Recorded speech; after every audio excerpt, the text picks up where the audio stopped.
Aitäh! Räägime huvitavast kaasusest, kust jälle paistavad Eesti 200 kõrvad. Nimelt ettevõtluse ja innovatsiooni sihtasutus jagas hiljuti 39 miljonit eurot toetusi Sillamäe tekstiilitööstusele. Ettevõtte Greenful on selle nimi. Ja see on seotud Eesti 200 poliitiku Tarmo Tammega. Ja veel lisaks on selle üks osanikest Tarmo Tamme erakonnakaaslane, kes on praegu Tallinna abilinnapea Margot Roose. Ja Greenful sai EIS-ilt rekordtoetuse 39 miljonit, kuigi üldiselt limiit on 13 miljonit. Aga selle jaoks, et nad sellest limiidist saaksid mööda, loodi 10-päevase vahega 3 ettevõtet, kirjutati 3 projekti ja siis saadi nendele maksimumtoetust. Saadigi kokku 39 miljonit eurot. Ja Tarmo Tamm täna väidab, et tema pole selle ettevõttega seotud, tema vahepeal osaluse maha müünud. Aga nüüd novembris oli väga huvitav olukord. Erkki Keldo eestvedamisel toimus Eesti Vabariigi ametlik visiit koos äridelegatsiooniga Saudi Araabiasse.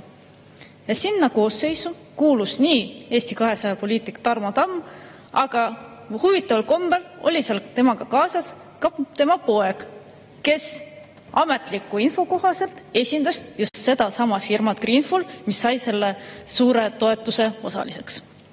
Aga teate, mis muudab kogu selle teema pikantseks?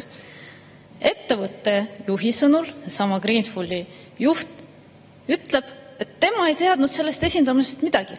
Ta ei tunne isegi Tarmo Tamme poegagi. Ja kummalisel kombel, kui korruptsioonivastases erikomisjonis me seda teemat tõstatasime, siis Tarmo Tamm absoluutselt ei mäletanud, kuidas üldse temast sai ametliku delegatsiooni liige. Küll aga ta kinnitas, et tõesti, ta tegi ise ettepaneku lisada äridelegatsiooni oma poeg ja kirjeldas seda nii.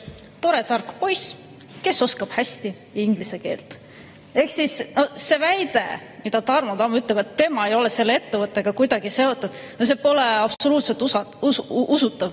Sest miks ta siis tegi eraldi ettepaneku võtta visiidile kaasa oma poeg ja palus teda esindada just seda sama firmat Greenful, ilma et ettevõtte üldse oleks sellest teadnud, ilma et see ettevõtte oleks seda palunud. Ja infotunnis Erkki Keldo ei osanud ka mitte midagi vastata, kuidas üldse see kõik oli võimalik, kuidas tema äridelegatsioonis oli inimene, kellest ettevõtte midagi ei teadnud ega kuulnud.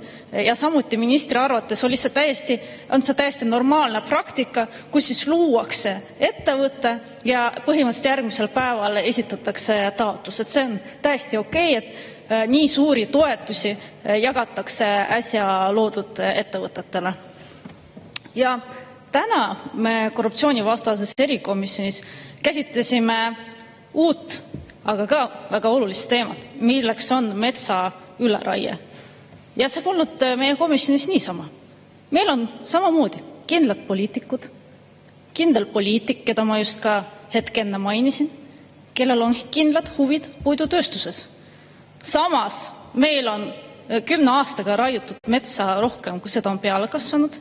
Metsa kohta koguva statistikasse esineb vasturääkisi, puudub läbipaistvus, mis aga omakorda tekitab võimaluse kuritarvitamiseks. Ja täna me peame jälgima, mis nüüd hakkab toimuma sellest valdkonnas.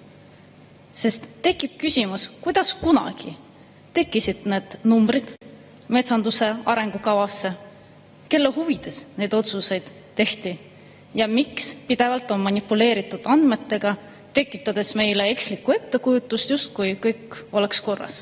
Ja ma ütlen, et need küsimused täna on päevakorras isegi rohkem kunagi varem, sest et kas te panite tähele, mida peaminister on hiljuti öelnud? Majanduse hüvanguks plaanitakse kasutada rohkem loodusressursse, vähendada looduskaitse piiranguid ja valmistatakse ette vastavad eelnõud. Ja täna me ka kuulsime komisjonis, raiemahte vähendada ei soovita, aga mets on Eesti rahvuslik rikkus, mida tuleb kasutada, majandada ja peremehelikult. Ja meil on paralleelselt, nagu me kuulsite juba, et poliitikud, kellel on konkreetsed huvid, kes täna tegelevad juba selle mõjutustegevusega, püüavad suunata, isegi kirjutavad artikleid Päevalehte, et kuidas need eelnõud võiksid meil välja näha. Ja korruptsioonivastase erikomisjoni tänane ülesanne on hoida ära need kõikvõimalikud huvide konfliktid.